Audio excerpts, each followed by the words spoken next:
Yeah, lately it's been a hard time for me, and I've been triggered. Oh my god, triggered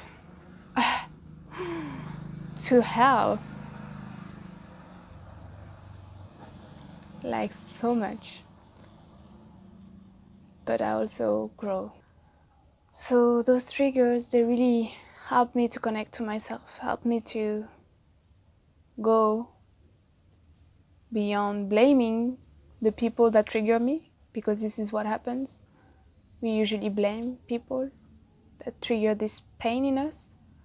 But when we go deeper than that, when we feel these emotions, and when we try to go to where was the first time that I felt this emotion, where does this emotion come from? And it usually comes from really deep, deep, deep child things that were suppressed and not allowed and not understood and were not put attention into. When I was younger, I was not allowed to cry. And then I associated this with having emotions means I'm not lovable. And so I want to be cool, I want to be a cool girl, I want to be a good girl. And so let's do anything but feel those emotions. Let's do anything but own those emotions. Let's do anything but be with them fully. And this is in the way of our authenticity. And we cannot love ourselves. So yeah, it's a process that is beautiful. And I highly recommend to watch Teal Swan's video, because she really made me understand so many things about emotions, perceptions, thoughts, feelings.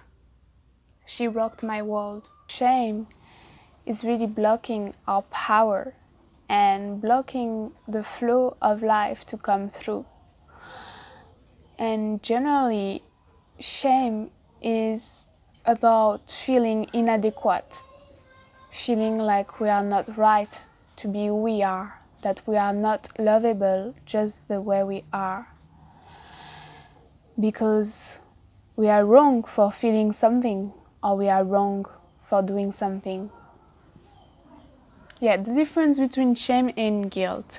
Guilt is about being wrong for doing something, but shame is about being wrong for being and for feeling.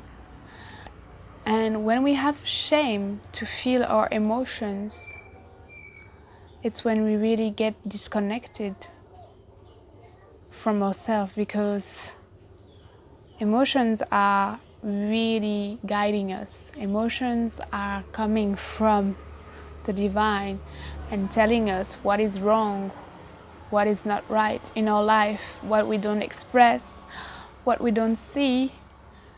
And so when we don't trust our emotions, when we feel ashamed of our emotions, we suppress them, and we don't get to really be our full potential and be connected to our intuition and to the universe and to life itself. So for me, the biggest blockage, it's shame. Emotions are a messenger. It brings me tears into my eyes to admit this. And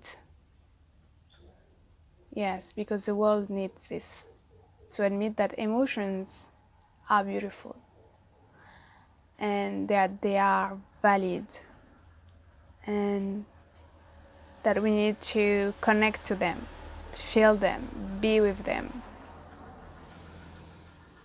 And without that, we cannot be connected to ourselves.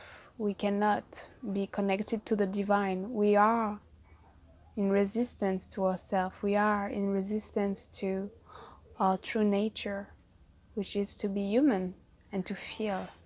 The trigger is just something that helps us to awake. So we need to see triggers in a different way,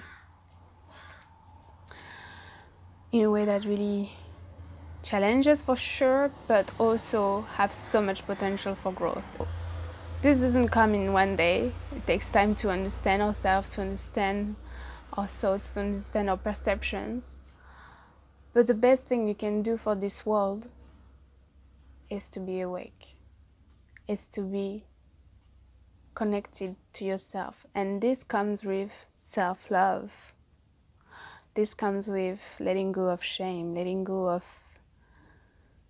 feeling inadequate, letting go of feeling wrong for being who we are, feeling wrong for having emotions. This is really a dark age where emotions being repressed, emotions are not allowed, emotions are beautiful. And they are energy, and we cannot fight those energy. We need to allow them with love, and then we open more, and those emotions passes. But let's not bypass them. Let's be present with them and feel deeply our beauty will come. Finally, I can own my emotions. Finally, I can own my needs. I can own my desire. Wow, so many times it's been wrong to feel. So many times it's been wrong to desire something. So many times it's been wrong to need something. And now it's like, wow, finally I allow